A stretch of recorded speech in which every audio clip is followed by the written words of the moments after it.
नमस्कार, मैं विजय कुमार स्वागत करते हैं आप लोग के एस मैथमेटिक्स टीचिंग सेंटर में।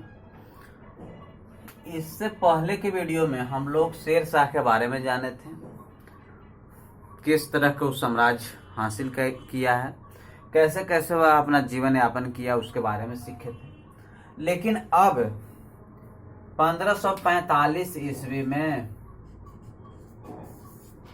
उसके मृत्यु के बाद अब उत्तराधिकार का युद्ध होने लगता है, संघर्ष होने लगता है उसके पुत्रों में। तो आज के वीडियो में हम लोग जानेंगे कि उसके कितने पुत्र थे, उसमें कौन शासक बना और क्या किया और कैसे कैसे वह आगे बढ़ाया और कितना दिन तक शासन किया। सूर्यवंश के बारे में जानेंगे। तो सबसे पहले सूर्यवंश के संस्थापक शेरशाह के दो पुत्र थे। कितने पुत्र थे? दो पुत्र। पहला आदिल खां और दूसरा जलाल खां। अब यहां देखिए कि शेरशाह समझता था या उसका यह चॉइस था कि आदिल खां इस साम्राज्य के संस्थापक, इस साम्राज्य के शासक अच्छा रहेगा। लेकिन उस दरबार में जो सेनापति लोग या जो सरदार लोग थे वह चाहते थे कि जलाल खां शासक बने। इसके लिए दोनों भाइयों में आपस में संघर्ष हुआ और जलाल खां ने आदिल खां को हराकर भारत से बाहर कर दिया। तो अब ऑप्शन सिर्फ एक बच जाता है कि जलाल खां शासक बनेगा। जलाल खां इस्लाम शाह के नाम से गद्दी पर बैठा। कब बैठा? 1545 ईस्वी में। कितना वर्ष तक रहा? तो 1553 ईस्वी तक, यानी 8 वर्ष तक रहा। अब इस्लाम शाह के मृत्यु के बाद उसका पुत्र फिरोज शाह, जो उस समय 12 वर्ष के उम्र का था, शासक बनता है। लेकिन यहाँ पे एक घटना हो जाता है कि उसको शासक बनते ही उसके मामा मुमारिज खां मोहम्मद आदिल शाह के नाम से गद्दी पर बैठ जाता है। मात्र 3 दिन के बाद उसे हत्या करके, यानी फिरोज शाह को हत्या कर दिया। और उसके मामा था, वो उसका नाम है मोहम्मद मुमारिज खां, इसमें कहीं मिलेगा मुमारिज खां, जो 3 दिन बाद उसे हत्या करके मोहम्मद आदिल शाह के नाम से गद्दी पर बैठा। इसके बाद सूर्यवंश में गद्दी के लिए आपस में लोग झगड़ने लगे, धीरे धीरे कमजोर होने लगा।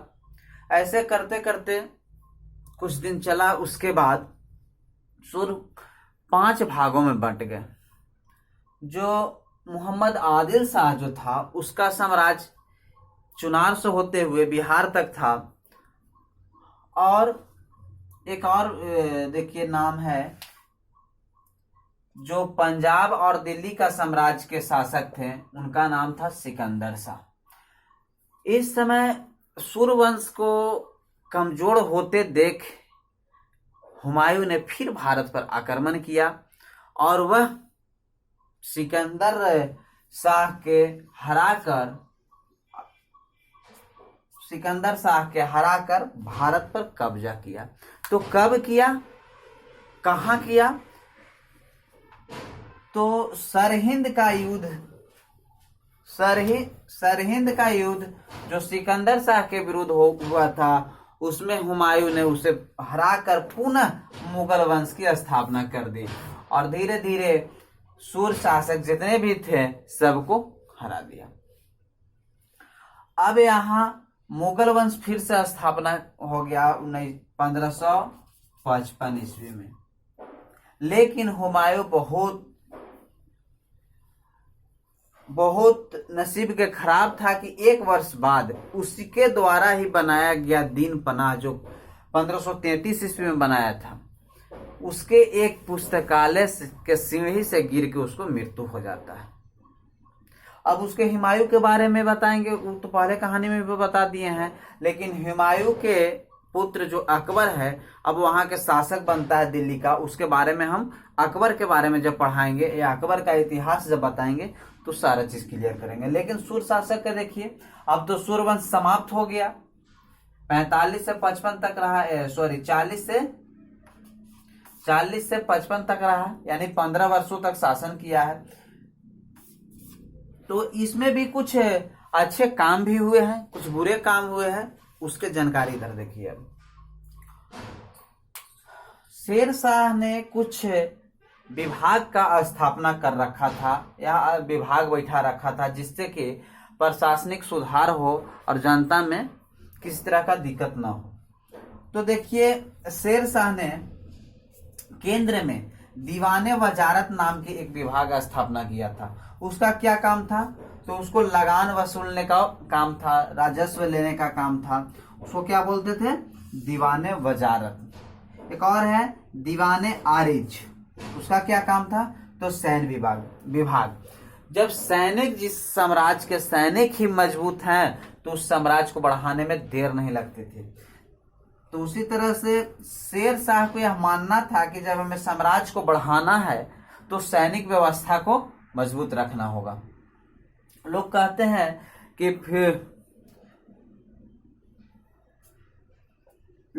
हैं कि सल्तनत काल के जैसा शेर शाह का भूमिका था। वह सैनिक मामले हो या विदेशी मामले में व्यापार का मामला हो, सब बहुत अच्छे ढंग से करता था। तो दीवाने आरिज सैन्य विभाग, दीवाने रसालत विदेशी मामले से। दीवाने रसालत का मतलब हुआ कि जो विदेश से व्यापार करने के लिए आते जाते थे, उस किसके जिम्मे रहता था? तो दीवाने रसालत के विभाग में रहता था। दीवाने इंसाफ क्या है?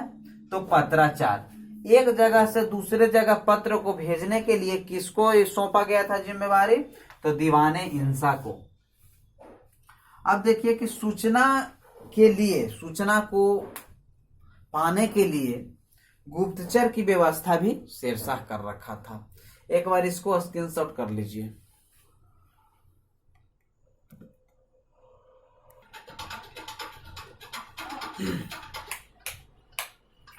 तो अब देखिए, इसको एक बार फिर से स्क्रीनशॉट कर लीजिए।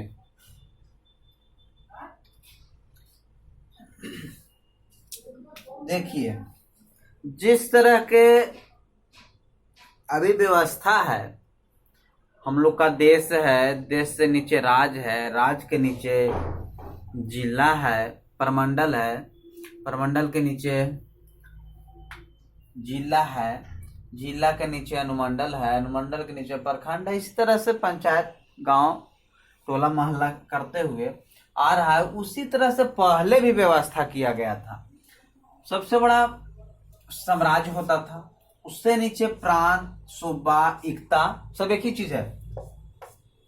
उसके नीचे सरकार, जो अभी जिला के कार्य करता है, और उसके नीचे परगना, उसके नीचे परगना यानी कि ब्लॉक मानिए या प्रखंड मान लीजिए। जो अभी प्रखंड का लेवल है, वही पहले परगना का लेवल था। तो देख लेंगे हम लोग कि जो सरकार है उसमें कुछ अधिकारी लोग रहते थे। जैसे सिकदार सैनिक अधिकारी था, जिसे भी मान लीजिए डीएम है। मुंसिफ है मुंसिफा, जो जिला के कोर्ट के न्यायाधीश होते हैं, उनका पद था पहले मुंसिफ है मुंसिफा। सबसे न्याय विभाग में सबसे बड़ा अधिकारी स्वयं होता था सुल्तान का, जो साम्राज्य का मालिक रहता था, वो खुद ही न्याय विभाग का हेड होता था। हालांकि सब विभाग का वही हेड होता था, लेकिन कुछ पद बांटे गए थे। मुंसिफ है मुंसिफा न्याय विभाग का। फिर आइए परगना में सेम चीज यही है, इससे छोटा छोटा पद अधिकारी लोग परगना में रहते थे। उसके नीचे गांव के प्रमुख जो रहता था उसको मुखिया या प्रधान बोला जाता था। ये तो हो गया साम्राज्य का बढ़ते हुए भाग। लेकिन शेर शाह को पैसा कहां से आता था, वह कौन कौन से काम किए हैं, एग्जाम में इसका भूमिका बहुत रहता है। कहानी वाला तो कुछ आएगा ना आएगा, लेकिन ये सब जो है, कौन विभाग किसके माध्यम से चलाया गया है, कौन विभाग किससे रिलेटेड है, सब आते हैं। अब देखिए अर्थव्यवस्था, अर्थव्यवस्था में वह भूमि कर उसका मुख्य था, फिर व्यापार कर, फिर युद्ध में लूटा हुआ कर, जजिया कर, उपहार कर। जो भूमि से कर लिया जाता था वो 1/3 जो लगान रहता था 1/3 लिया जाता था, उपज का 1/3। जो अनाज ढेर दिन तक या अनाज को हम ले सकते हैं उसको अनाज के रूप में लगान वसूला जाता था, लेकिन जो अनाज बहुत जल्दी खराब होने वाला था उसको पैसा के रूप में, रुपया के रूप में लिया जाता था, उसके बदले रुपया ले लिया जाता था। देखिए पट्टेदारी बहुत बार आया है एग्जाम में। जो कबूलियत है या पट्टेदारी की प्रथा जो है से शेर शाह द्वारा चलाया गया है। पट्टेदारी क्या हुआ, तो कोई भूमि हम लिए उसमें उपज कर रहे हैं, उसको पहले ही कबूलियतनामा पर लिख दिया जाता था कि आप इतना भूमि ले रहे हैं तो इसका बदले इतना अनाज या इतना रुपया देना होगा। तो वही कबूलियत है और एक पट्टेदारी प्रथा है। अब भूमि माप क्या है, भूमि किससे माप के दिया जाता था, तो सिकंदरी गज। गज ये सिकंदरी दूसरा चीज है, सल्तनत में है, लेकिन यहाँ पे क्या है, सिकंदरी गज, सन की डंडी जो 32 इंच का होता था। अब देखिए जो पुराने सिक्के थे उसको शेरशाह ने बंद किया और लोगों में नए सिक्के का प्रचलन किया। जैसे चांदी का रुपया, चांदी का रुपया किसने चलवाया, तो शेरशाह। कितने क्रेन का है, तो 178 क्रेन का। अब देखिए तांबे का दाम, तांबे का दाम कितना है, 380 क्रेन का। उस समय पैसा ढालने के जो कारखाना था उसको टकसाल बोला जाता था, आज भी टकसाले बोलते हैं, या हम लोग टकसाल के मतलब से समझ जाते हैं कि वहां पैसा ढलाई होता है। तो उस समय शेरशाह के साम्राज्य में या शेरशाह के समय 23 टकसाल थी। अब न्याय व्यवस्था देखिए क्या न्याय था, तो न्याय का व्यवस्था सुल्तान सबसे हेड होता था। जब न्याय करने उतरता था तो सुल्तान अल अदल की उपाधि से न्याय करता था।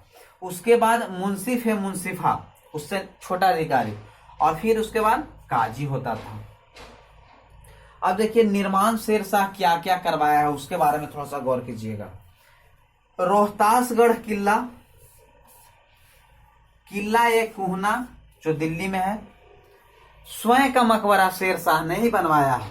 एग्जाम में आता है कि शेरशाह का मकबरा किसने बनवाया, तो इस्लाम शाह जलाल का बहुत नाम आएगा, लेकिन आपका उत्तर हो जाएगा स्वयं या शेरशाह खुद बनवाया है। कहाँ बनवाया है, अष्टमुद्दी झील में वो बनवाया है, यहाँ सासाराम में मकबरा। अब पाटलिपुत्र का नाम चेंज करके पटना बनाया। ऐसे एग्जाम में आता है कि पटना के संस्थापक कौन है, तो हम शेरशाह मारेंगे, लेकिन पाटलिपुत्र का नाम चेंज करके पटना रखा था, पहले से शहर था वहां। अब देखिए जो जीटी रोड है, ग्रांड ट्रैक रोड, जो NH1 और NH2 से बना है, NH1 और NH2, पाक सीमा से लेकर के दिल्ली तक और दिल्ली से लेकर कोलकाता तक, दोनों को मिला दीजिए ग्रांड ट्रैक रोड कहलाता है। अब यही ग्रांड ट्रैक रोड के किनारे आपका क्लास अभी चल रहा है। डाक व्यवस्था का भी परंपरा था उस समय। व्यापारियों को रहने के लिए वह सराय को भी व्यवस्था किया गया था कि वहां पे रहेगा, खाना पीना खाएगा, आराम करेगा। कहा जाता है कि उस समय व्यापारियों को रहने के लिए करीब 1700 क्या था, सराय की व्यवस्था किया गया था। अब इसको थोड़ा सा देख लेंगे सैनिक के मामले में। तो इसके पास सैनिक, तो सैनिक के बारे में देखें कि इसके पास हाथी, घोड़सवार, पैदल, तोपखाना, सबसे शक्तिशाली तोपखाने की व्यवस्था था। सब तरह के इसके पास सैनिक थे। सबसे ज्यादा घोड़सवार था। लेकिन कहा जाता है कि इन्होंने सल्तनत काल के अलाउद्दीन खिलजी की तरह सैनिकों को अपने बहुत शक्तिशाली बनाने के लिए उसके नगद व्यवस्था,